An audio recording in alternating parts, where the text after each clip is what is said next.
Hermanos, muy buenos días. Dios les sea bendiciendo. Espero que todos estén bien. Este es un día maravilloso.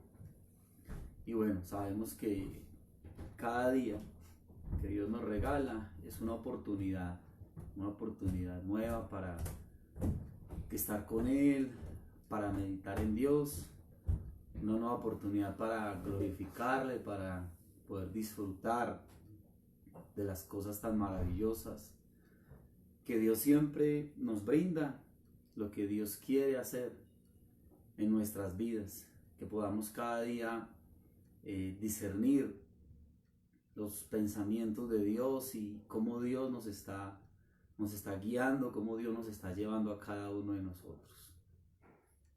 Estamos viviendo tiempos donde, bueno, todo esto está trayendo cambios, nuevas maneras de hacer tantas cosas, que la misma situación va obligando a todo esto. Pero en definitiva lo que tenemos claro es que la bendición, el cuidado de Dios está sobre cada una de nuestras vidas. No tenemos idea de hasta cuándo se prolongue toda esta situación. Pero bueno, lo bonito de todo esto es saber que seguimos buscando de Dios, que seguimos siendo edificados. Bueno, tristemente, no sé, muchas congregaciones, algunos pastores quizás de alguna manera promoviendo algún tipo de rebelión cívica, de que no aceptemos el no tener la oportunidad de ir a los locales, a congregarnos allá. Pero bueno, respetable todo eso. Como congregación, nuestra congregación, pues hemos entendido y Dios nos ha enseñado que congregarnos es reunirnos en torno a Dios, reunirnos en torno a Cristo. Eso es congregarnos. Y la verdad, creo que el hecho de que todo esto esté sucediendo no nos ha impedido a nosotros como congregación compartir la palabra, no nos ha impedido a nosotros tener tiempos de comunión. Ha sido muy bonito ver cómo en las mañanas, en la oración, los hermanos están ahí de 6:30 a 7:30 unidos en oración. Los que de pronto no sabían, creo que casi todos lo deben de saber ya, pero sencillo, tú simplemente bajas la aplicación de Meet y te comunicas con el pastor César y sencillamente te mandan un código todos los días para que puedas participar de la oración de madrugada. Eso ha sido un tiempo muy bonito, muy especial. No hemos dejado de recibir la palabra los miércoles, los domingos. Entre semana también el pastor está enviando algunas enseñanzas. En un principio tuvimos prédicas todos los días.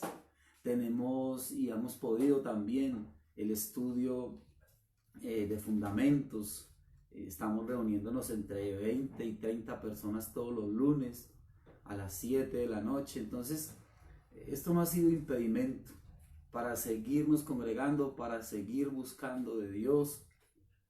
Al contrario, hemos tenido la oportunidad de llegar a otras personas que están recibiendo, que están aprendiendo, que están congregando con nosotros en el momento en el que permita nuevamente la reapertura. Pues ya hay una cantidad de cosas que ya se han organizado, que están listas allá en el local para el momento en el que sea necesario. Entonces yo creo que el afán nuestro en este momento debe ser sencillamente seguir buscando a Dios, seguir yendo a Él, no descuidarnos. Yo creo que no podemos llamar esto una persecución. Algunos lo llaman, no, es que la iglesia está siendo perseguida y por eso no nos dejan ir allá a abrir los locales. Yo respeto eso, sí, pero no creo que sea una persecución, porque si esto fuera una persecución, pues habría persecución contra los colegios, contra las universidades, contra los bares, contra los estadios, bueno, una cantidad de sitios que hasta ahora no les ha sido permitido abrir. Entonces, no creo que eso sea una persecución, no lo veo así. Creo que una verdadera persecución a la iglesia implica muchas más cosas más fuertes, cosas verdaderamente muy delicadas, cosas donde verdaderamente se va a probar quiénes son y cuál es el verdadero cristianismo. Entonces, no creo que en lo que Dios nos ha mostrado y en las cosas que se han podido ver y lo que Dios nos ha estado regalando a nosotros, esto no es una persecución, esto no es ni siquiera principio de dolores. La escritura habla de cosas mucho más tremendas y más trascendentales. Como les dije ahorita, seguimos congregándonos, seguimos reuniéndonos. Esto no ha sido un impedimento para nosotros. Entonces nada, yo les animo a seguir, a seguir, a seguir. Yo creo que si una persona no tiene la disposición desde el calor de su hogar, simplemente encender un celular o prender un computador y conectarse a un estudio, a una oración, a un día como hoy para escuchar la palabra, si es de algo tan sencillo como es en el propio hogar, no está dispuesto y le da pereza, pues ¿qué va a estar esperando que abran un local? Si eso ya, digamos, implica otras cosas. Yo creo que realmente esto tiene que ser un anhelo y un compromiso muy personal, cada uno delante de Dios. ¿Qué puede ser triste en medio de todo esto? Que algunos sencillamente están como tan embolatados que ni siquiera saben qué día nos congregamos, no saben ni siquiera la iglesia qué programas tiene por estos medios.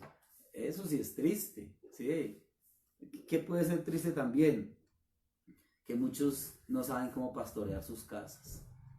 ¿Por qué? Porque todo de pronto lo dejaban a 1 o 2 días de congregación a la semana y ahora como ya no se conectan con nada, ya no saben ni siquiera cómo pastorear sus casas, muchos, la vida de iglesia era toda la comunión que tenían, la vida de iglesia, el congregarse era todo lo que se hacía y no se hacía nada más, entonces ahora ya quedaron completamente como aislados, como que su vida cristiana se redujo a nada prácticamente. Eso sí es triste. Triste también que muchos no saben ni siquiera cómo hacer un devocional en su casa, sentarse con su familia, compartir una palabra, no saben qué enseñar, orar con ellos. Esas cosas sí verdaderamente deben de ser confrontantes. Entonces también es triste ver que muchos sencillamente se dieron cuenta que no se soportan en el hogar, ¿ya? Creo que esto nos está llamando a nosotros a entender que mi hogar tiene que ser mi primera iglesia, el primer lugar donde voy a aprender a congregarme, a compartir con mi familia, a orar con ellos, a darles la palabra, a reflejarles a Cristo. Esa es la verdadera vida de iglesia dentro del hogar, primeramente. Entonces meditemos un poquito en eso. Algo que sucedió hablando con algunos pastores, un pastor en Armenia, un amigo misionero en el Perú, es que la situación que estamos viviendo es una situación, digamos, como muy paralela a muchos lugares y a muchas ciudades. Yo creo que algo que ocurrió y que fue delicado para muchas iglesias es que muchos pastores se dedicaron a tener feligresía, pero no a ser discípulos. Entonces ahora con todo esto que ocurrió, se dieron cuenta que la feligresía, los integrantes de su congregación quedaron completamente dispersos y simplemente el que quiera escuchar una enseñanza, pues prende un celular, un computador y escucha cualquier enseñanza. Pero cuando se hacen discípulos, los discípulos sencillamente permanecen y son fieles a Dios y están ahí y entienden el propósito de todo esto.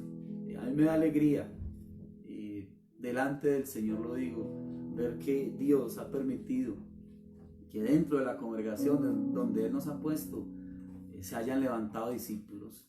y haya gente como tú que estás ahí fiel, estás ahí esperando, estás ahí conectado siempre, gente que de verdad ha entendido lo que todo esto significa, personas que han estado ahí constantes.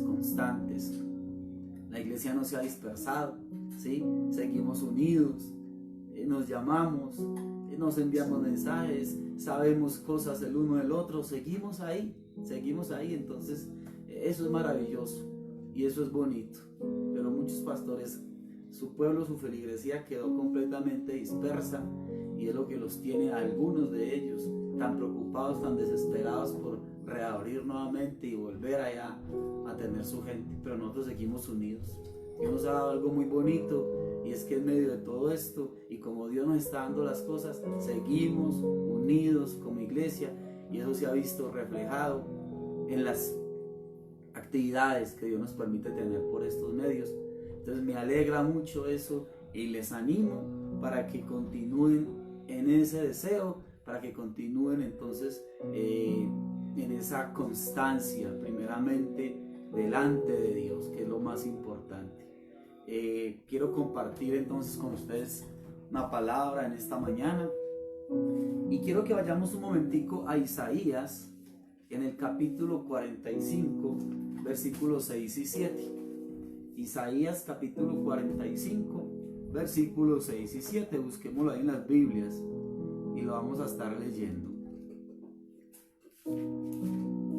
Dice Isaías 45, 6 y 7: para que se sepa desde el nacimiento del sol y hasta donde se pone, que no hay más que yo Jehová, ninguno más que yo. Y préstale atención a esto, dice, que formo la luz y creo las tinieblas, que hago la paz y creo la adversidad. Yo, Jehová, soy el que hago todo esto. Entonces mira lo que nos expone aquí la escritura en el versículo 7. Él dice, yo Jehová, que hago la paz y que creo la adversidad.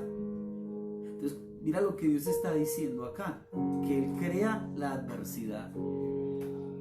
Vienen entonces aquí algunas preguntitas que vamos a estar resolviendo a medida que vamos avanzando en la enseñanza. Entonces, ¿qué es la adversidad? Sería bueno pensar, que tú pensaras por un momento qué entiendes por adversidad, qué es la adversidad y qué podemos decir, qué piensas tú, qué dices tú de un Dios que Él dice que Él crea la adversidad. ¿Cómo podemos entender eso?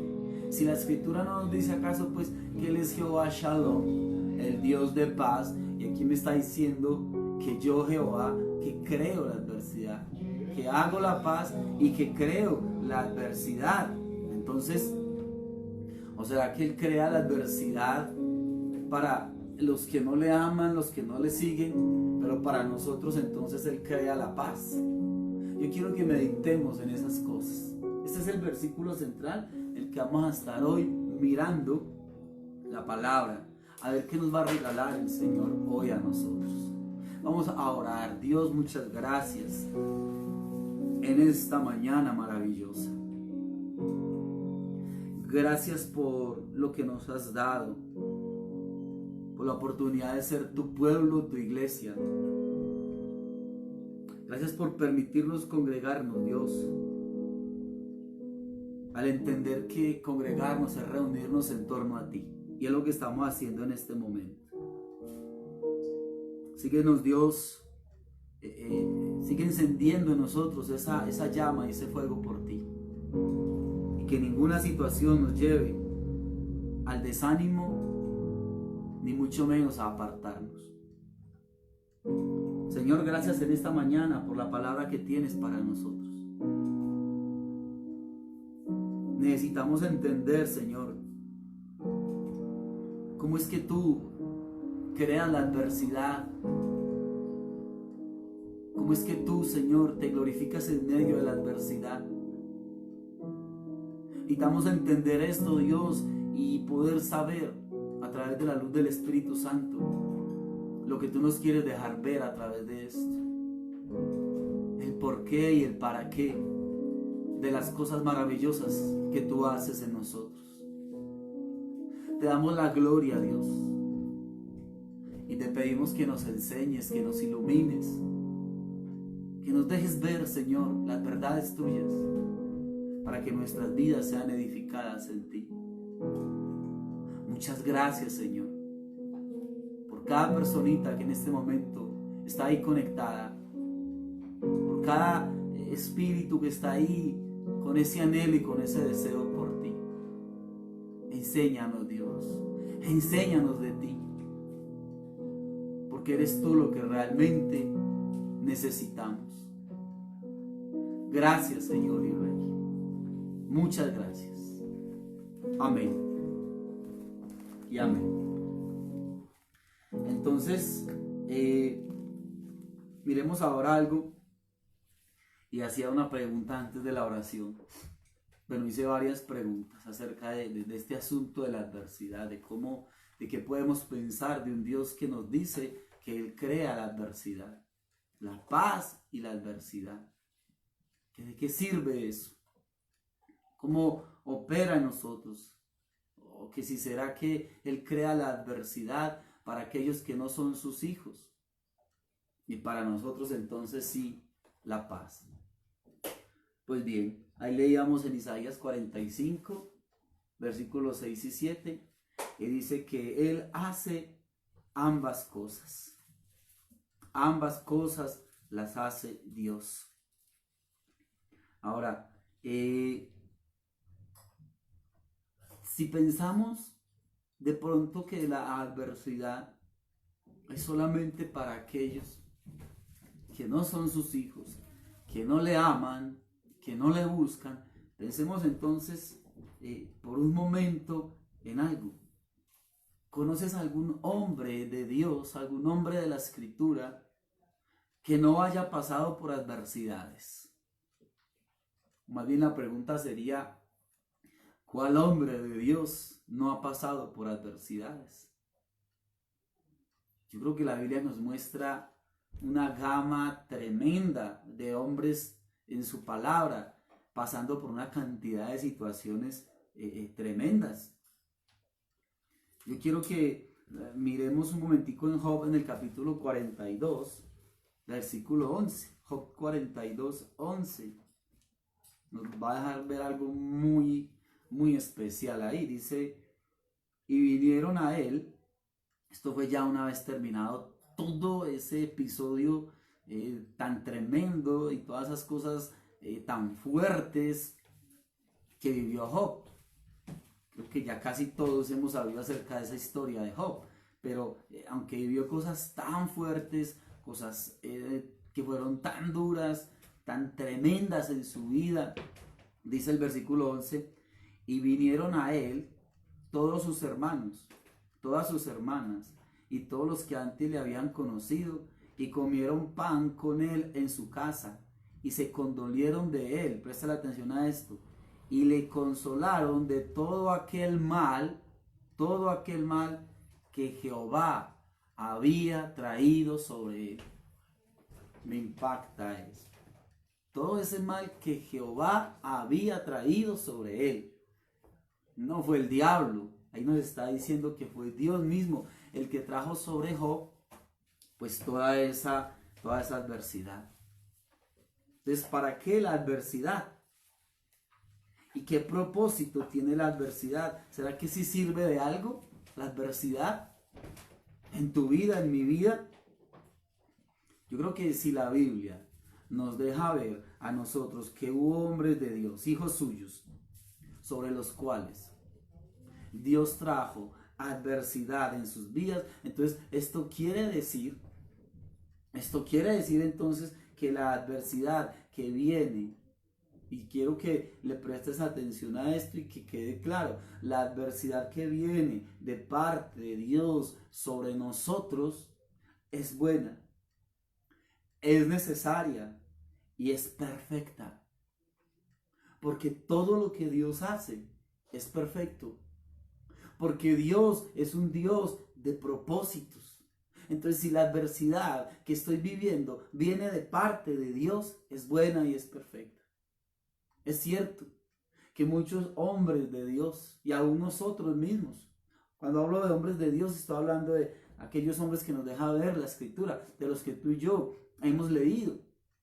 Es cierto que muchos de ellos muchas veces entraron en adversidades por sus rebeldías, por sus necedades, por situaciones en las que no quisieron escuchar a Dios y entraron en unas adversidades tremendas. ¿Ya? Bueno, también ahí Dios en su misericordia extendió su brazo y les ayudó. Pero en el caso, por ejemplo, lo que veíamos de Job, dice que todo este mal que Dios trajo sobre él, sobre su vida, entonces creo que esa adversidad que viene de parte de Dios tiene propósitos y es perfecta. Tiene que ser algo maravilloso. Hay algo en el Salmo 22, lo vas buscando ahí en tu Biblia, por favor. Salmo capítulo 22, lo estaba mirando, lo estaba leyendo y me pareció muy particular. Me pareció muy maravilloso. ¿Por qué particular? Porque es que se viven dos situaciones en el Salmo 22. Dos situaciones que ocurren en un mismo escenario, pero yo lo leía y pareciera como si fueran dos personas escribiendo este salmo, ¿sí? Como que si el uno estuviese hablando de la más tremenda adversidad y como si el otro estuviese hablando desde la más plena victoria.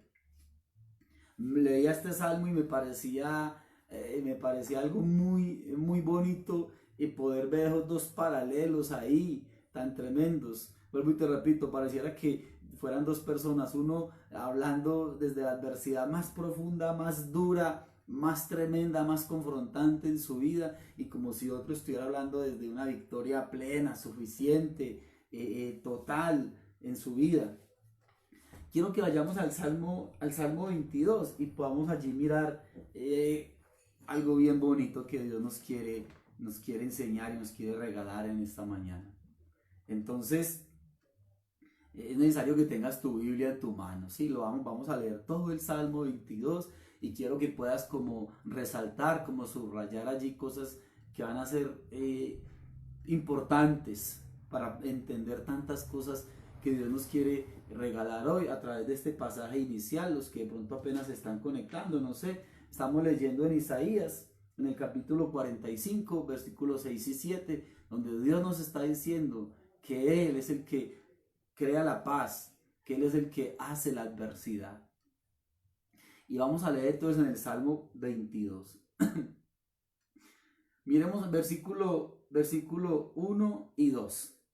Y vamos a ver aquí esa adversidad en la que se encuentra este hombre. David dice: Dios mío, ¿por qué me has desamparado? ¿Por qué estás tan lejos? ¿Por qué estás tan lejos de mi salvación y de las palabras de mi clamor? Dios mío, clamo de día y no respondes, y de noche y no hay para mí reposo. ¿Cómo ves esos dos primeros versículos, sí? El dolor, la angustia, la preocupación. Y mira cómo cambia el escenario acá del versículo 3 hasta el 5. Dice: pero tú eres santo, tú que habitas entre las alabanzas de Israel. En ti esperaron nuestros padres, esperaron y tú los libraste. Clamaron a ti y fueron librados. Confiaron en ti y no fueron avergonzados. ¿Sí ves el cambio? Ahora mira lo que sucede nuevamente, como otro cambio de escenario, desde el versículo 6 hasta el versículo 8. Mas yo soy gusano y no hombre, oprobio de los hombres y despreciado del pueblo. Todos los que me ven me escarnecen, estiran la boca, menean la cabeza diciendo: se encomendó a Jehová, líbrelo él, sálvele, puesto que en él se complacía. Y ahora vuelve otra vez a otro escenario como de victoria. Pero tú eres el que me sacó del vientre, el que me hizo estar confiado desde que estaba en los pechos de mi madre. Sobre ti fui echado desde antes de nacer. desde el vientre de mi madre, tú eres mi Dios. No te alejes de mí, porque la angustia se acerca, porque no hay quien ayude. Otra vez, en estos versículos del 9 al 11, como que otra vez esa confianza en Dios. Pero aquí otra vez entra en esa confrontación de su adversidad, desde los versículos 12 hasta el 18. Mira, me han rodeado muchos toros, toros fuertes de Basán me han cercado, abrieron sobre mí su boca como león rapaz y rugiente. He sido derramado como aguas y todos mis huesos se descoyuntaron. Mi corazón fue como cera, derritiéndose en medio de mis entrañas. Como un tiesto se secó mi vigor y mi lengua se pegó a mi paladar y me has puesto en el polvo de la muerte. Porque perros me han rodeado, me han cercado cuadrilla de malignos. Horadaron mis manos y mis pies, contar puedo todos mis huesos. Entre tanto, ellos me miran y me observan. Repartieron entre sí mis vestidos y sobre mi ropa echaron suertes. Y aquí lo que sigue del Salmo 22, ¿sí? Que es hasta el versículo 31, otra vez como que toma aliento, ¿sí? Otra vez como que pareciera que se olvidó de todas sus adversidades, porque mira cómo cambia el escenario. Mas tú, Jehová, no te alejes, fortaleza mía, apresúrate a socorrerme, líbrame de la espada de mi alma, del poder del perro mi vida, sálvame de la boca del león, líbrame de los cuernos de los búfalos, anunciaré tu nombre a mis hermanos, en medio de la congregación te alabaré, los que teméis a Jehová, alabadle, glorificadle, descendencia toda de Jacob, y temed de vosotros, descendencia toda de Israel.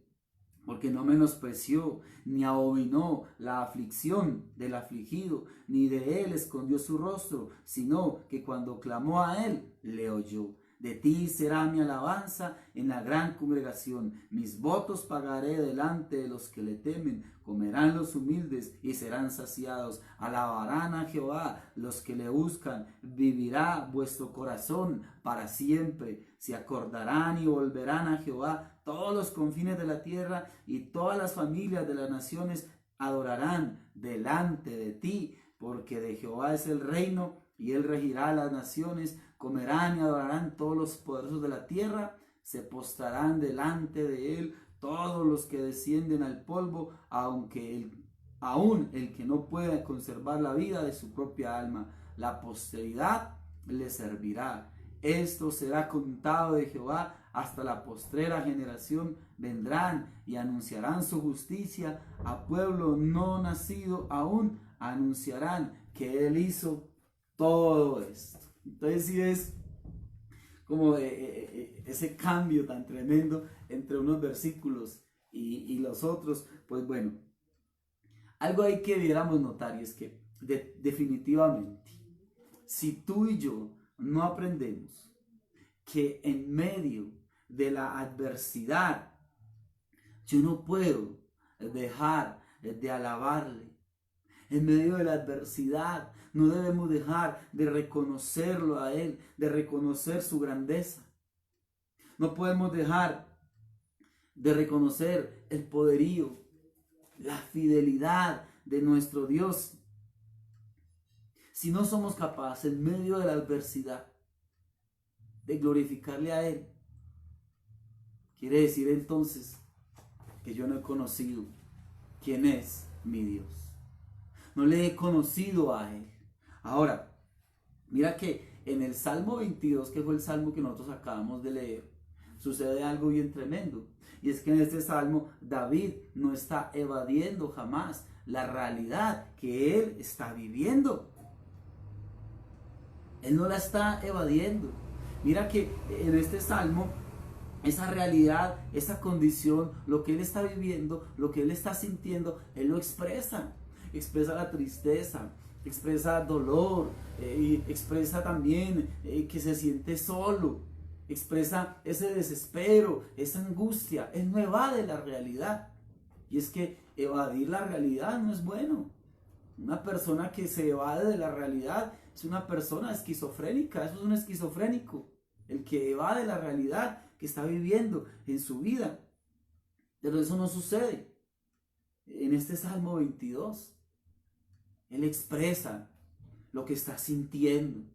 Él expresa lo que está pensando. Pero ¿qué sucede? Que David no se centró en la adversidad que está viviendo. David sabía que había una realidad mucho más grande. Él sabía que él podía contar con Dios.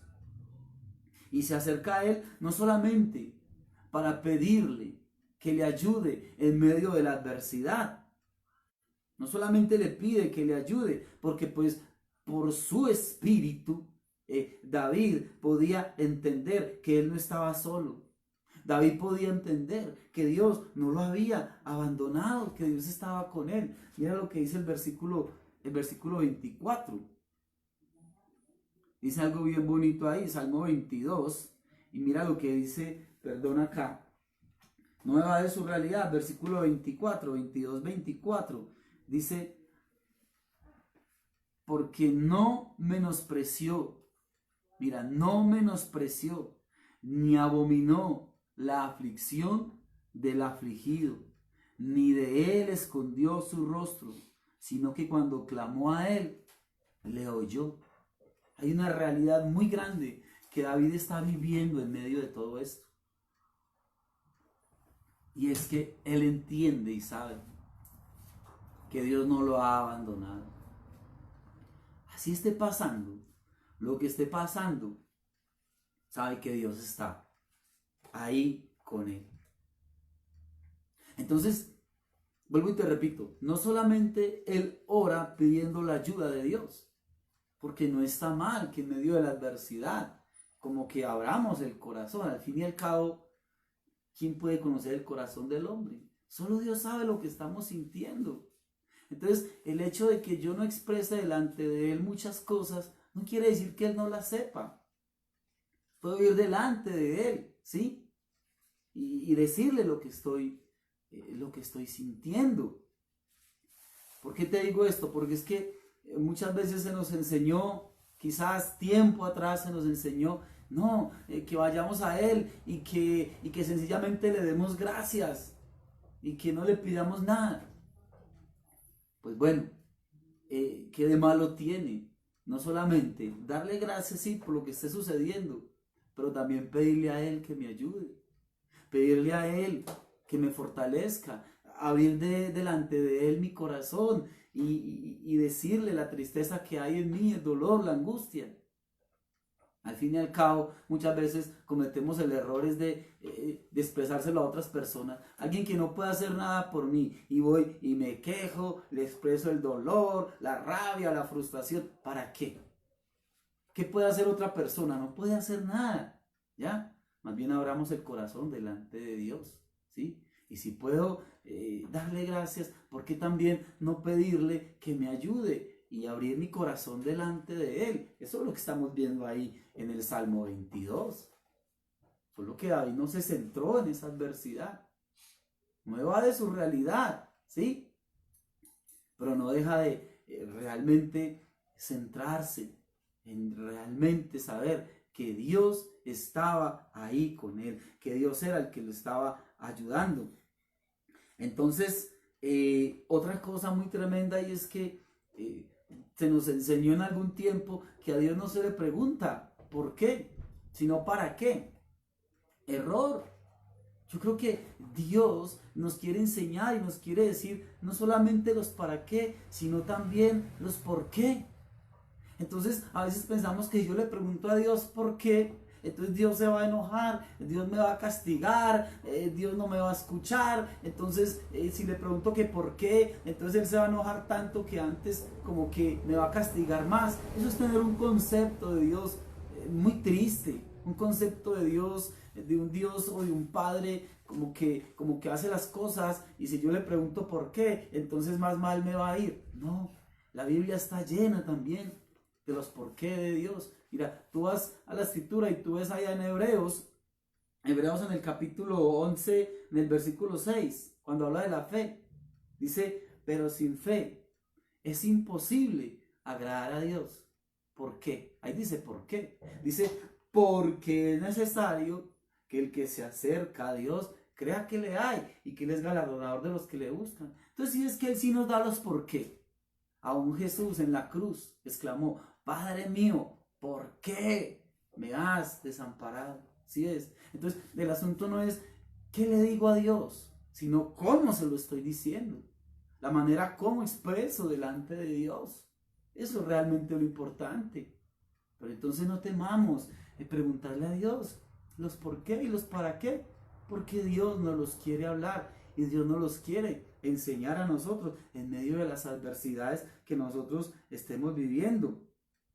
Ahora, mira que la oración de David, como te decía ahorita, no fue solamente abriendo su corazón y pidiéndole a Dios que le ayudara en medio de todo lo que estaba viviendo, en medio de todo lo que estaba viviendo, en medio de todo lo que estaba pensando. La oración de David también fue pidiéndole a Dios que jamás la mirada fuera quitada de él. Que David siempre pudiera tener esa mirada puesta en Dios, a pesar de lo que estuviera sintiendo, a pesar del escenario que en ese momento estuviera pasando en su vida. Su oración es que él pudiera siempre tener la mirada en Dios, tener la mirada siempre hacia adelante. Hay algo, creo que todos los que estamos ahí viendo y escuchando en esta mañana, y aún los que de pronto después también vayan ahí a escuchar esta enseñanza, hay algo que creo que la gran mayoría, cuando aprendimos a montar bicicleta, casi todos quizás aprendimos a montar cicla, muy pocas personas no pudieron o no quisieron, pero algo que sucedía era que el asunto por el cual nos golpeábamos y nos aporreábamos tanto al aprender a montar bicicleta era porque mirábamos el piso, mirábamos las llantas, hasta que de pronto alguien o por alguna circunstancia, en algún momento, de alguna manera, entendimos que la mejor manera para aprender a montar bicicleta y no estarnos dando contra el mundo era mirar hacia el frente, poder mirar hacia adelante. ¿Ya? ¿Por qué te digo esto? Mira, quiero que recordemos algo. Voy a decirte algo que quizás ya tú lo sabes, yo lo sé, pero a veces se nos olvida y es necesario que nos lo recuerde. Escucha esto: la vida no es justa. Aquí en esta tierra jamás vamos a hallar justicia. Y sabes, mira, eso no es pesimismo, eso sencillamente es realidad. No podemos evadir la realidad, lo que te decía ahorita. No evadamos la realidad. Esta es la realidad. Aquí en esta tierra no hay justicia. Sencillamente la vida no es justa. Tampoco es queja. Es que las cosas realmente son así. ¿O tú crees que hay mucha justicia en esta tierra? No la hay. No la hay. Eso no me gusta a mí. Eso yo sé que tampoco te gusta a ti. Y creo que muchas veces, desde que tenemos uso de razón, muchas veces tú y yo hemos dicho una y otra vez: esto no es justo. ¿Cuántas veces hemos dicho esa palabra? Yo creo que centenares de veces. Pero ahora, ¿quién nos dijo a nosotros que la vida es justa? ¿Quién te dijo a ti eso? Dios no lo dijo. Jamás. Jamás Él dijo eso.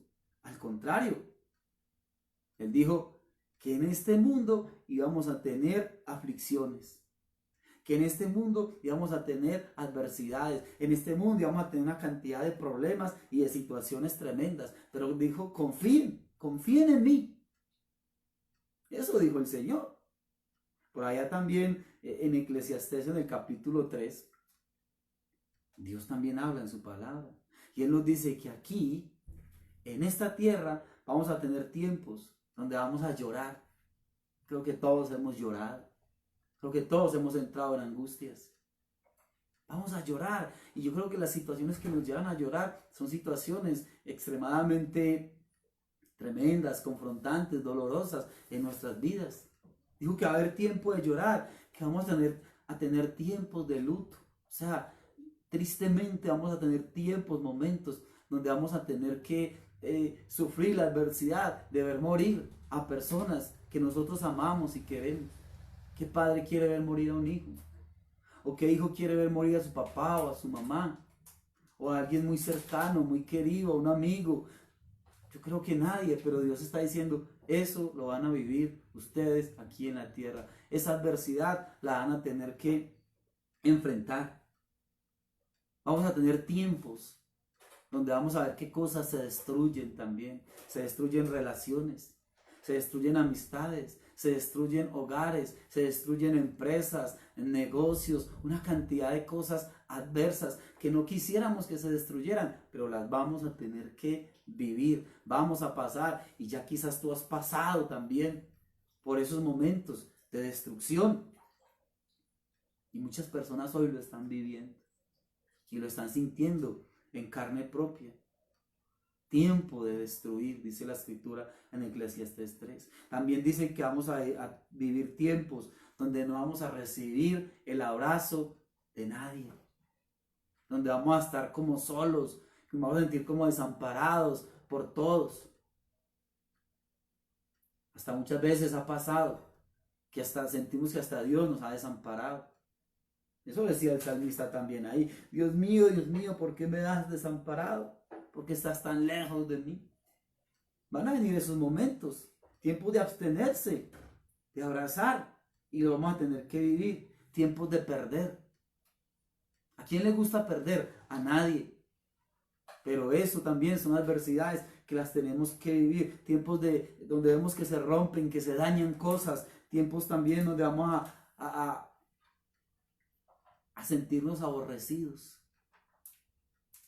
por personas que quizás nosotros amamos y queremos, y que van a empezar a aborrecernos, a señalarnos, a juzgarnos, con motivos, sin motivos, personas conocidas o personas desconocidas, pero ese escenario lo tenemos que vivir.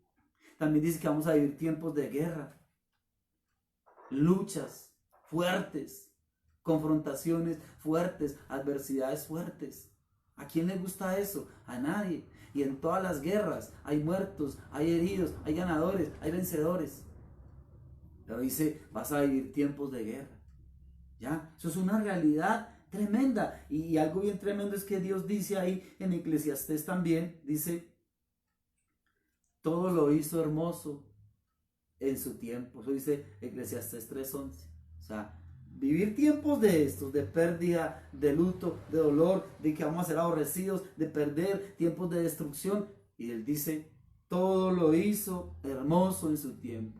Entonces uno podría decir, no, pues tan bello Dios, que me dice que voy a pasar por todo eso. Y ya lo hemos pasado. O quizás en este momento lo estás pasando. Si no te está pasando, Dios dice, te va a suceder.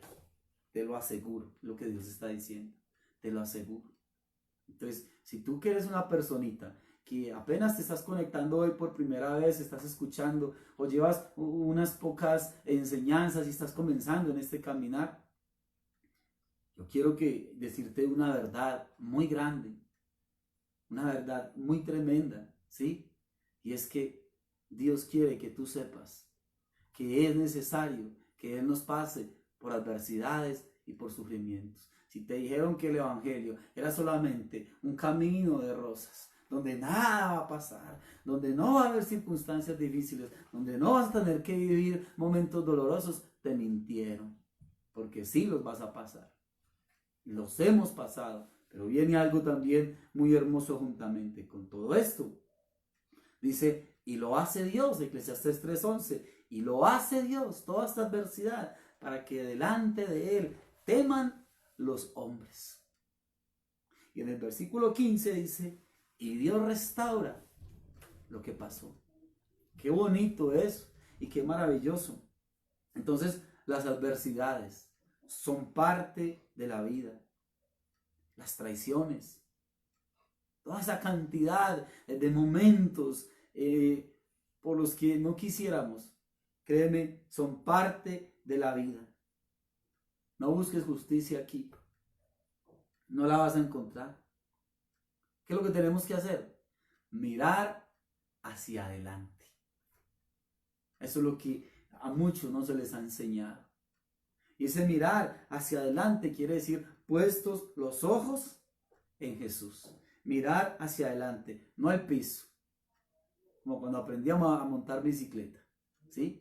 Tuvimos que aprender y entender que es mirando hacia adelante. Porque si nos quedamos mirando al piso, mirando las ruedas, nos caemos, nos aporreamos. Porque si nosotros nos quedamos mirando solamente la adversidad y nos quedamos centrados solamente en la adversidad, sencillamente no vamos a avanzar. Y lo que Dios nos quiere enseñar es la necesidad y el cómo realmente entender que la adversidad es necesaria.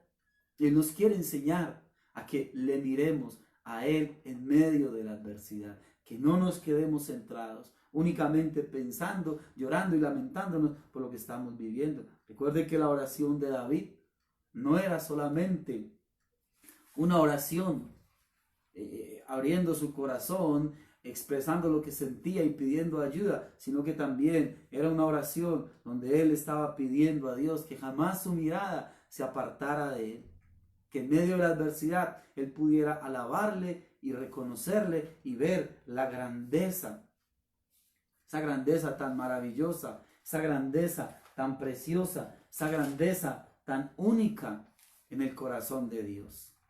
Recordemos eso. Ahora, mira algo bien tremendo. Y es que lo primero es que mira lo que expresa David en medio de lo que estaba viviendo. Él le decía a Dios y reconocía delante de Dios que Dios es santo y que Dios merece y se goza de la alabanza. Mira, lo dice ahí en el versículo 3, en el 22:3. Pero tú eres santo, tú que habitas entre las alabanzas de Israel. ¿Qué más reconocía él en medio de toda esta adversidad? Que solo Dios le dio la vida. Mira lo que dice el versículo 10, 22:10. Pero tú eres el que me sacó del vientre, el que me hizo estar confiado desde que estaba en los pechos de mi madre. Entonces, reconocer que Dios le dio la vida y que solamente a Él le pertenece y que Dios puede hacer lo que Él quiera en la vida de nosotros. Eso es soberanía de Dios. Pero a veces nos da miedo, nos da pánico, nos da terror pensar que Dios puede hacer lo que quiera con mi vida. Y no nos atrevemos. ¿Y eso sabes por qué sucede? Porque no confiamos en Dios. Porque pensamos que decirle a Dios que tú puedes hacer lo que quieras conmigo, eso es como decirle, Dios me va a destruir. Dios me va a acabar. Dios va a terminar conmigo. No, tenemos que entender que esa soberanía de Dios y ese Dios poder hacer lo que quiera en mi vida va acompañado de algo muy grande y es el amor de Dios, el cuidado de Dios, que Él es papá, Él es Abba, Padre, papito Dios.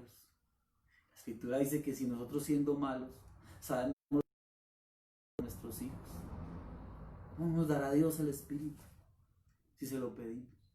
O sea, ¿por qué tener miedo de decirle a Dios, Dios, tú eres soberano y tú puedes hacer en mi vida lo que tú quieras? ¿Por qué tener miedo a decirle eso? Si es que todo lo que Dios hace, lo hace con una perfección, con un amor y con una bondad tremenda. Así haya sufrimiento, ¿ya? Pero tenemos que entender que Él está ahí. Vuelvo y te leo el versículo 24 que lo leíamos ahora.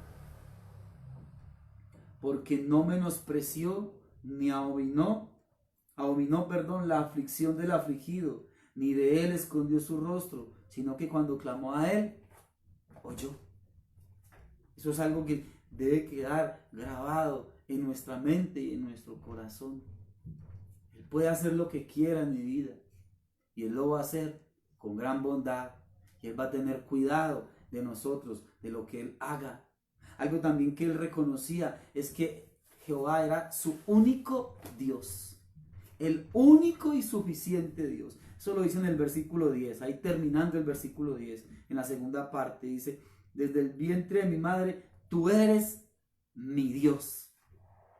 Tú eres mi Dios. David entendía que solo Él, solo Dios, solo Él y en Él podía encontrar fortaleza. Versículo 19, 22, 19. Mas tú, Jehová, no te alejes, fortaleza mía, apresúrate a socorrerme. ¿Qué más reconocía David acá?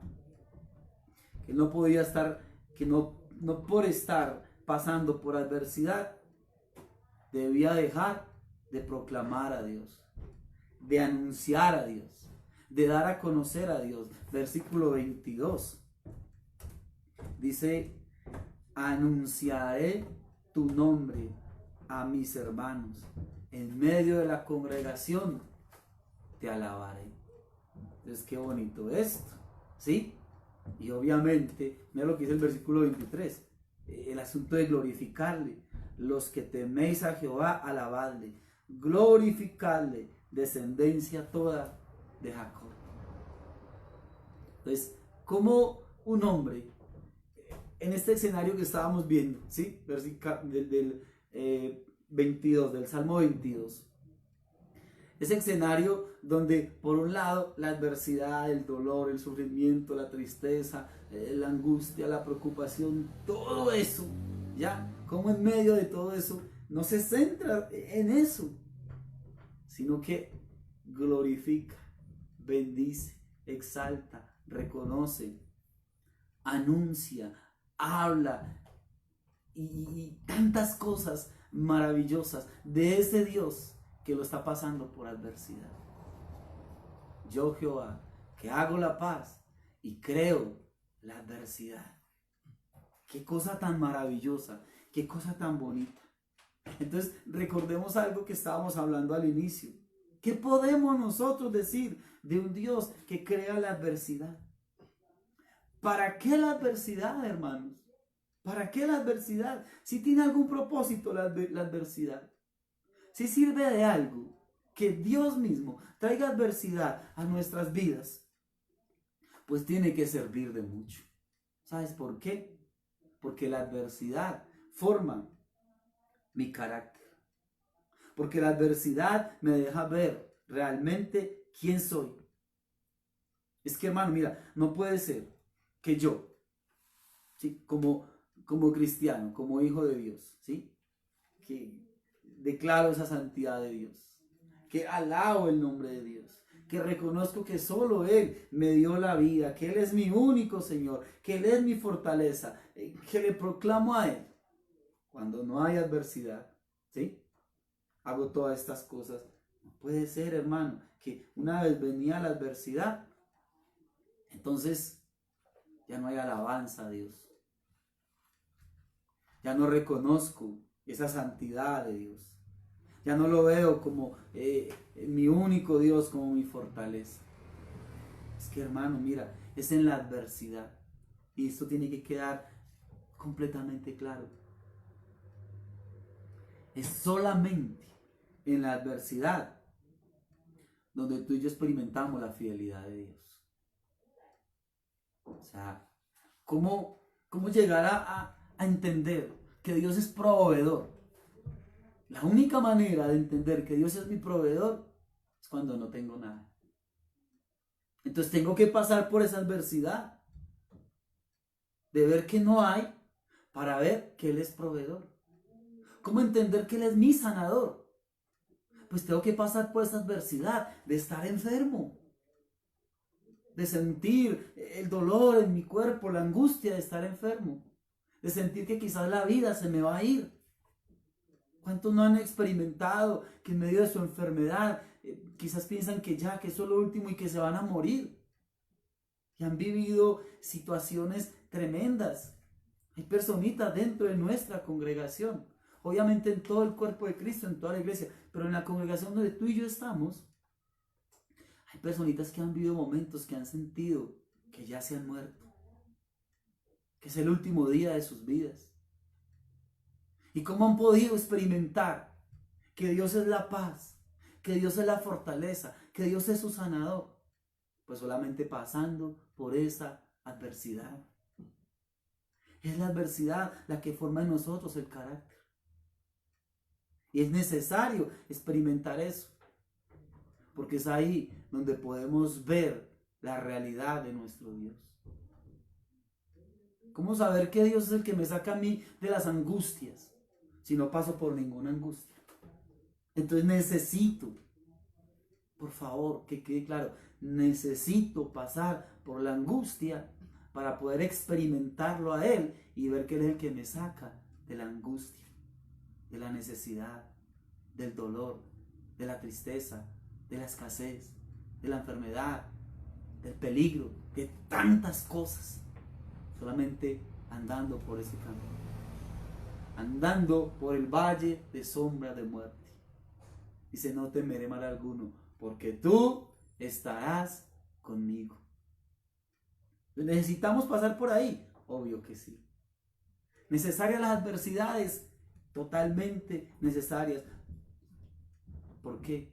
Porque se forma el carácter. No puede ser que cuando todo anda bien o normal, entonces soy agradable, una persona formal, una persona jovial, una persona saludable, conversadora. Pero una vez viene la adversidad, no se me arrima a nadie.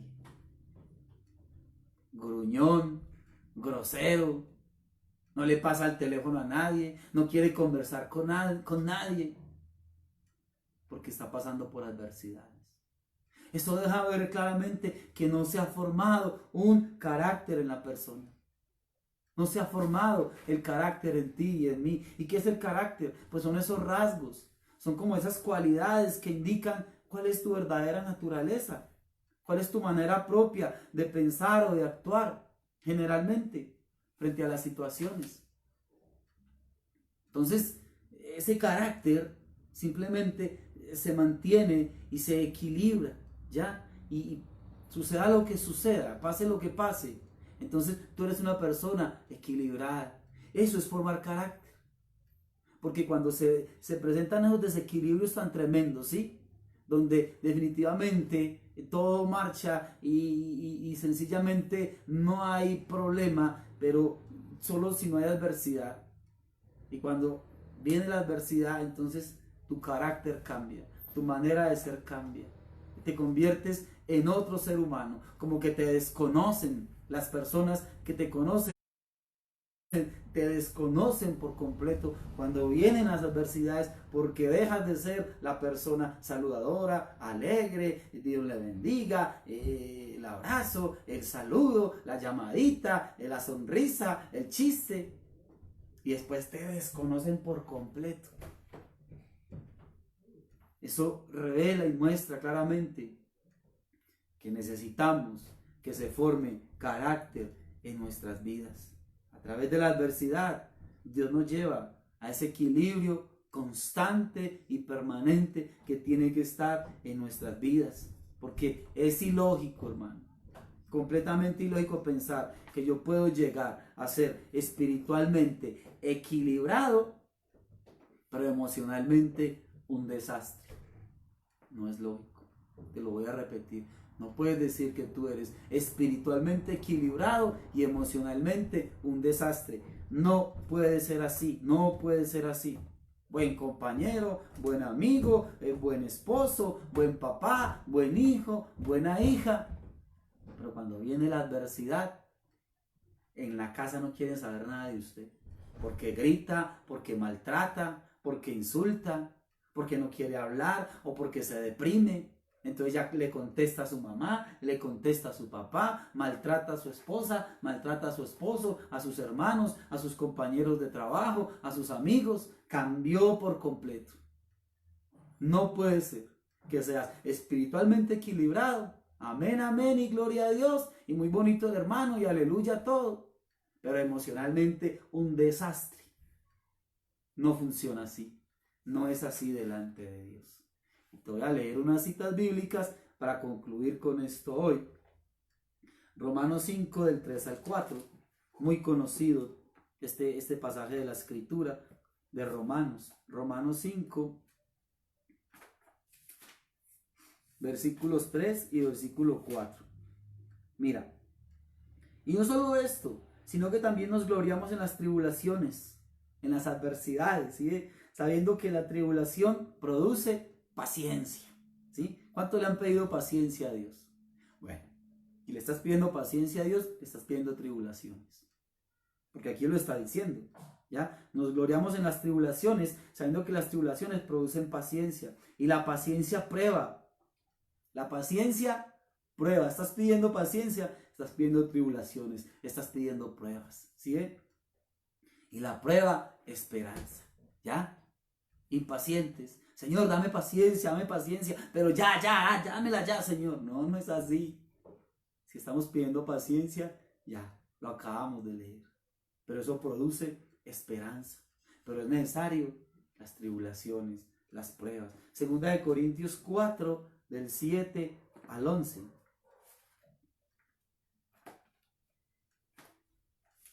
Mira cómo nos va a enseñar aquí algo bien bonito la palabra.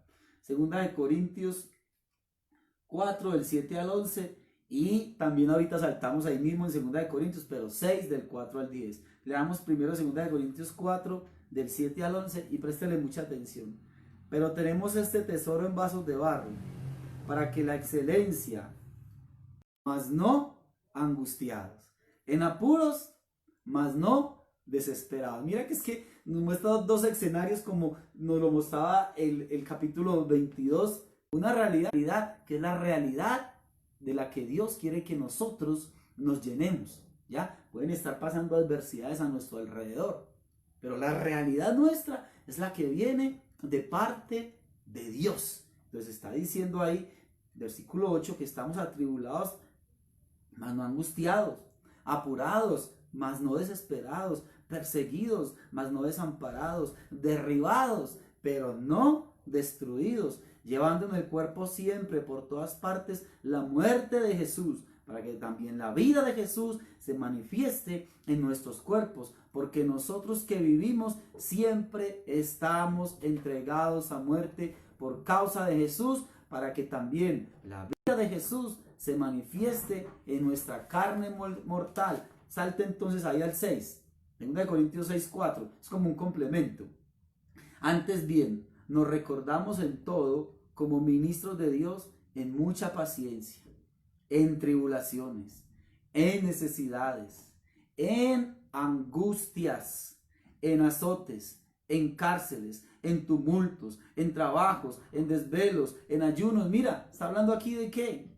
De adversidades. Dice, ahí es en esas situaciones en donde tenemos que estar, y ahí vamos a vivirlas y a experimentar esas situaciones. Pero también dice algo muy tremendo. No solamente situaciones difíciles, y también en pureza, en poder de Dios, con armas de justicia, a diestra, a siniestra, por honra y por deshonra, por mala fama, por buena fama, como engañadores, pero veraces, como desconocidos, pero bien conocidos, como moribundos, mas aquí vivimos, como castigados, mas no muertos, como entristecidos, mas siempre gozosos, como pobres, mas enriqueciendo a muchos, como no teniendo nada, mas poseyéndolo todo.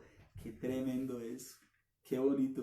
Y quiero hacer énfasis aquí en el capítulo 4, 2 Corintios 4, versículo 10 y 11. Llevando en el cuerpo siempre, por todas partes, la muerte de Jesús, para que también la vida de Jesús se manifieste en nuestros cuerpos. Porque nosotros que vivimos siempre estamos entregados a muerte por causa de Jesús, para que también la vida de Jesús se manifieste en nuestra carne mortal. Tremendo esto, ¿no? ¿Por qué? A ver, la Biblia dice que nosotros somos coherederos, para que juntamente con Él seamos glorificados. Coherederos con Cristo si es que padecemos juntamente con Él. Somos coherederos. de la gracia de Dios, del perdón de Dios, del amor de Dios, de la salvación de Dios. Somos coherederos de las bendiciones de Dios, coherederos en Cristo, pero también coherederos del sufrimiento, el dolor, la angustia, la persecución, pero también de saber que jamás, así como a Jesús, jamás el Padre nos va a abandonar. Somos coherederos de todas esas cosas, tanto en el dolor, ¿sí?, la adversidad que tenemos que vivir, como esas bendiciones. Hay gente que no quiere sino arrebatar bendiciones, y arrebato, y reclamo, y proclamo, y decreto, pero Él está diciendo que vamos a ser herederos en Cristo si es que padecemos juntamente con Él, pero también herederos de saber que jamás el Padre, jamás Él nos va a abandonar. Y quiero leerte por último Hebreos 5, 7 y 8. Este versículo me puso a pensar mucho, hermanos. Tuve que sentarme con mi esposa a hablar un poco acerca de este versículo porque me dio muchas vueltas en la cabeza. Había cosas ahí que yo no las podía entender, ¿sí? Pero tremendo. Hebreos 5, 7 y 8. Hebreos 5, 7 y 8. Y bueno, pues también te lo dejo ahí para que medites en ese versículo y lo estudies. Dice: y Cristo, en los días de su carne, o sea, Cristo estando aquí como hombre, como un ser humano como cualquiera de nosotros, y Cristo en los días de su carne, ofreciendo ruegos y súplicas con gran clamor y lágrimas al que le podía librar de la muerte, dice, fue oído. ¿Por qué fue oído? Dice, a causa de su temor reverente, a causa de su obediencia. O sea, Cristo fue oído, dice, y ahí dice por qué, por su obediencia al Padre, por su reverencia al Padre. Y el versículo 8 dice, y aunque era hijo, por lo que padeció como hombre, como ser humano, aunque era hijo, por lo que padeció, aprendió la obediencia. Por lo que padeció, aprendió la obediencia. Es tremendo que esté diciendo, Cristo Jesús como hombre, el padecimiento y los dolores, dice que lo llevaron a aprender obediencia. Y que fue oído, la oración, la súplica, fue oída a causa de su reverencia, de su obediencia al Padre. Entonces, si la Escritura me está diciendo que el mismo Señor Jesús, habiéndose hecho un hombre, un ser humano, el dolor y el sufrimiento que padeció, lo llevaron a aprender obediencia, ¿quiénes somos tú y yo entonces? Para decir y para negarnos y para rechazar las adversidades, los sufrimientos, las pruebas, las circunstancias difíciles. ¿Quiénes somos nosotros? Si el mismo Jesús dice, ese sufrimiento lo llevaron a aprender obediencia. Te dejo ese versículo para que lo medites. Yo tengo que meditarlo más, ¿sí? Me sentaré con mi esposa y lo seguiré meditando. Pero de verdad que es maravilloso eso. ¿Es necesaria las adversidades? Claro. ¿Por qué? Forman carácter. Ser equilibrados. No ser unos en circunstancias favorables y a ser completamente desconocidos cuando las circunstancias no son favorables. ¿Qué podemos decir de un Dios que crea la adversidad y trae la adversidad para mi vida? Solo puedo decir que ese Dios es maravilloso y es perfecto y sabe que la necesito para mi bien, para que su propósito se cumpla en mi vida. ¿Cuál propósito? El ser hecho conforme a la voluntad del Padre. Por eso es necesaria la adversidad. Señor, te damos muchas gracias. Gracias por este tiempo. Gracias por podernos congregar, Señor, de esta manera. Gracias por poder escuchar tu palabra. Gracias por las adversidades.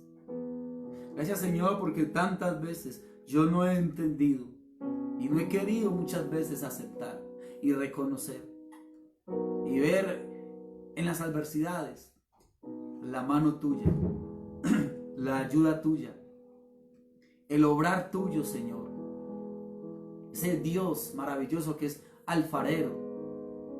Y como alfarero estás dando forma.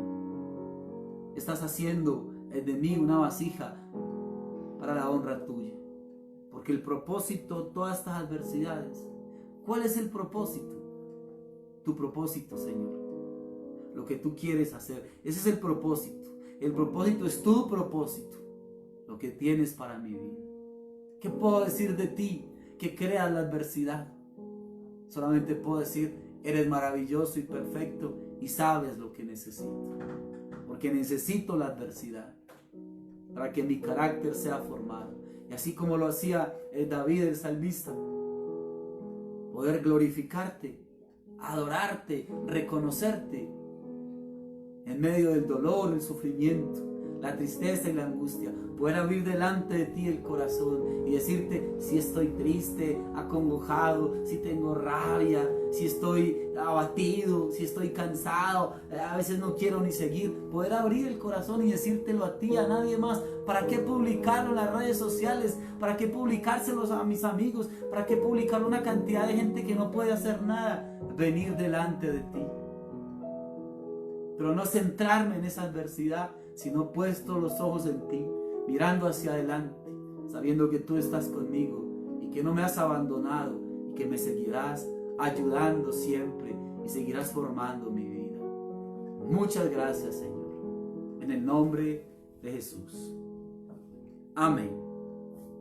Bueno, hermanos, espero que sigamos meditando en esto, ¿sí? Un abrazo muy fuerte para todos. Que tengan un fin de semana bien lindo, bien especial, bien maravilloso. Recuerden los hermanos de Fundamentos mañana a las 7 de la noche. Que estén muy bien y Dios los continúe guardando y bendiciendo a todos, a todos.